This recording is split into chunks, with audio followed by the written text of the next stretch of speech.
Bom pessoal, no último vídeo aqui do IGTV nós falamos sobre a introdução às funções do primeiro grau. Nós falamos um pouquinho como traçá-las e qual era o comportamento dessas funções que são lineares, certo? Que são uma reta. Como eu consigo encontrar o gráfico dessa função aplicando alguns pontos, certo? E como deveria ser o comportamento dela, se ela seria uma reta crescente, se ela seria uma reta decrescente. Hoje nós vamos continuar esse estudo e é até importante, caso você ainda não tenha visto o primeiro vídeo, corre lá, dá uma olhadinha e depois volta aqui para você poder compreender bem o que vai acontecer aqui hoje. Hoje a gente vai falar sobre dois tipos de funções. A primeira delas é a função constante e depois a gente vai falar sobre a função linear, dando continuidade então às nossas funções do primeiro grau. Bora lá? Bom, então vamos lá pessoal. O primeiro tipo de função que eu quero falar com vocês é a função constante. Quando a gente está falando de alguma coisa constante, vem na nossa cabeça alguma coisa que não varia, certo? Quando um namorado fala para uma namorada, por exemplo, meu amor por você é uma constante, quer dizer que é algo que não vai variar.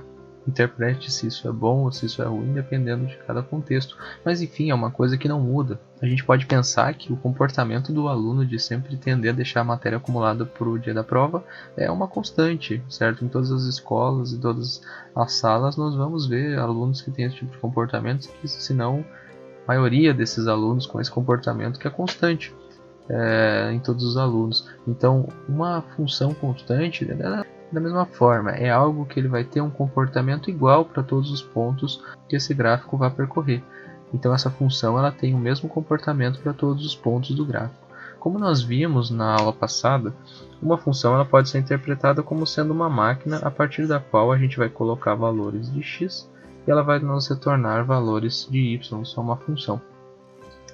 Se uma função ela é constante, isso quer dizer que independente do que eu colocar nessa máquina, ou seja, independente do valor de x, ela vai me retornar sempre o mesmo valor de y. Quer ver um exemplo de função constante? F de x é igual a 2. Isso está me dizendo o quê? Que a saída dessa função, f de x, que é o y, é sempre 2. Independente se eu coloco aqui menos 1, se eu coloco aqui 2, 5, 10, enfim. Essa saída da minha função ela vai ser sempre 2. Então eu posso traçar esse gráfico da seguinte maneira. Eu venho aqui, olha só. Para x igual a 1, isso aqui vai ser 2.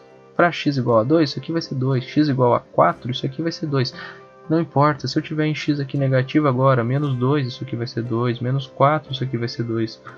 A minha reta, então, de uma função constante, ela tem esse comportamento. Ela é uma função constante, ou seja, esse valor de y ele não varia conforme eu aumento ou diminuo os valores de x, certo? Independente da entrada, independente do valor de x, essa função vai sempre responder com o valor de y constante. Eu poderia ter também uma função, por exemplo, assim, ó, f de x igual a menos 2 agora. Eu estou falando de valores de y negativo. Da mesma forma, eu tenho aqui então 1, menos 2.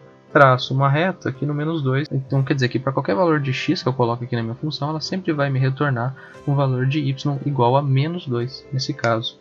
Então essa aqui é a f de x igual a menos 2 e essa aqui de cima é a f de x igual a 2. Ambas funções constantes, certo? Uma curiosidade aqui, a gente pode chamar essas retas aqui como sendo paralelas ao meu eixo x. Então quer dizer que elas têm a mesma direção aqui do meu eixo x. Já quando eu estou falando de uma função linear, eu já estou falando de uma função que ela vai ter um comportamento mais ou menos assim.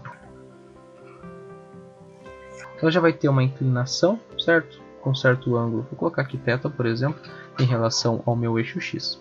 Funções lineares, elas sempre são da forma f de x igual a vezes o x, ou seja, onde a é sempre uma constante e x são os valores de x que eu coloco ali naquela minha máquina para me retornar alguns valores. Vamos pensar num exemplo. Aqui, por exemplo, vamos supor que essa função aqui seja f de x igual a 2x.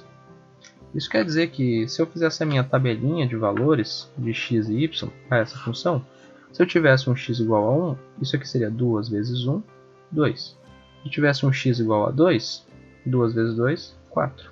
Se eu tivesse um x igual a menos 1, 2 vezes menos 1, menos 2. E por aí vai, eu poderia aplicar uma série de valores. O comportamento da minha função seria esse aqui, por exemplo. Vamos pensar agora o seguinte, eu vou colocar uma outra função, vou chamar aqui de g de x para a gente não confundir. Isso aqui vai ser igual a 5x agora, em vez de 2x. Observa só o que vai acontecer quando eu substituo os mesmos valores, 1 2 e menos 1 nesse caso. 5 vezes 1, 5. 5 vezes 2, 10. 5 vezes menos 1, menos 5. Percebe então o seguinte, conforme eu vou traçar de laranja então essa outra função. Enquanto essa minha função roxinha ela estava em 2 quando eu ia para o x igual a 1, em x igual a 1 essa outra já está lá em 5. Então ela vai estar aqui em cima, por exemplo.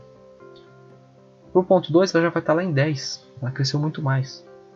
Da mesma forma, ela decresceu muito mais rápido também. Em menos 1, enquanto essa aqui estava em menos 2, essa aqui já estava lá em menos 5. Então, a minha reta aqui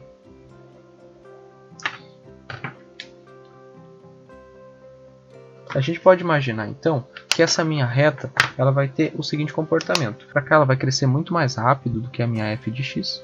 E para cá ela também vai decrescer muito mais rápido que a minha f de x. Ora, faz sentido. Porque já que meu a é uma constante, quanto maior a minha constante, mais valores em y eu estou empregando a cada incremento em x. Então se eu coloco um incremento em x sendo 1, o valor em y vai ser multiplicado nesse exemplo por 2. Aqui já vai ser multiplicado por 5. Está aumentando cada entrada 5 vezes mais. A saída, nesse caso, é 2 vezes mais entrada. Já aqui, a saída é 5 vezes mais entrada. Então quer dizer que a cada entrada está aumentando cada vez mais 5 vezes os valores. A gente pode imaginar que essa função, então, ela vai crescer muito mais do que essa minha outra. Então aqui um ponto importante. Essa minha função linear, ela vai ter esse coeficiente a, que é uma constante, eu vou chamar aqui de coeficiente angular. Esse a aqui.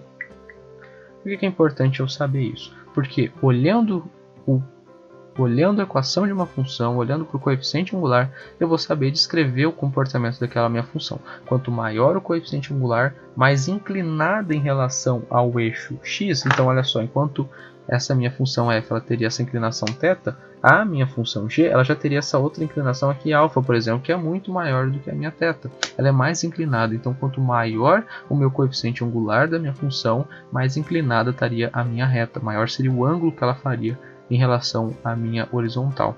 Mas a gente não se limita só a isso, eu poderia ter também uma função, vamos colocar agora aqui em cima, tem um espacinho aqui, h de x igual a menos 2x. O que acontece nesse caso, se eu for substituir aqueles mesmos valores de x e de y? X igual a 1, x igual a 2 e x igual a menos 1. Isso aqui é um exemplo, eu poderia escolher qualquer série de valores sem problema. Para x igual a 1, isso aqui daria menos 2, x igual a 2, isso aqui daria menos 4, x igual a menos 1, isso aqui daria 2 positivo. O que eu tenho aqui é que, para o lado de x positivo, essa função está negativa, está aqui para baixo. E para o lado de x negativo, essa função está positiva aqui para cima.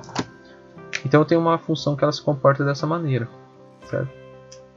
Ela já é uma função decrescente. Então o coeficiente angular, ele vai me dizer não só quão rápido uma função vai crescer ou decrescer, mas também vai me dizer se uma função ela vai ser crescente ou decrescente. Se eu tiver um coeficiente angular então maior que zero, eu tenho uma função crescente. E se eu tiver um coeficiente angular menor que zero, eu tenho uma função decrescente. Um ponto importante aqui para as funções lineares é que toda função linear ela passa pela origem, ou seja, ela passa por 0, 0. Passa pelo ponto 0, 0. Isso é uma característica. Por que ela passa pelo ponto 0, 0? Lembra sempre, uma função é uma máquina em que eu introduzo um valor de x e me retorna um valor de y. Se essa máquina é dessa forma, f de x igual a vezes o x, se eu aplico aqui um valor de x sendo 0, independente do meu coeficiente angular, isso aqui sempre vai dar 0, porque 0 vezes qualquer coisa é 0. Então ela sempre vai passar por esse ponto aqui, que é o 0, 0, é a minha origem. Mas isso quer dizer que toda função de primeiro grau ela deve passar pela origem? Não, a gente tem além da função linear, as funções que a gente chama de função afim. Esse vai ser o tema da nossa próxima aula, nós vamos falar das funções afim, falando um pouco de translação de funções. E esse esquema de translação de funções ele é válido não só para a função do primeiro grau, mas também para todo tipo de função. Então é bem interessante, a gente vai retomar esse tipo de conceito de translação de função nas outras funções posteriormente, mas a gente vai começar a introduzir isso na função do primeiro grau para entender um pouquinho mais o que é uma função afim e como que eu modifico uma função linear para que ela vire então uma função afim. Espero que tenha esclarecido alguns conceitos para vocês com esse vídeo de hoje. De novo, se ficou alguma dúvida, não deixe de revisar o primeiro vídeo, não deixe de revisar esse vídeo também. Agora, nas próximas 2 semanas, nós teremos vídeos de física aqui no canal, certo? Seguindo a sequência, são 2 vídeos de matemática, 2 vídeos de física. Então passaremos 2 semanas agora com física, mas logo retornaremos então com esse vídeo de funções afim, para a gente continuar nosso estudo aqui da matemática de funções. Se você gostou, não deixe de deixar o seu curtir aqui embaixo, seu coraçãozinho. Compartilhe com seus amigos se você achar que pode ajudar eles também. Fique ligadinho que aqui no Instagram tem resumo todas as terças e todas as quintas tem vídeo no YouTube, meio-dia e meia, e à noite no Instagram, ali por volta das 7 às 8 horas. Um forte abraço para vocês e bons estudos!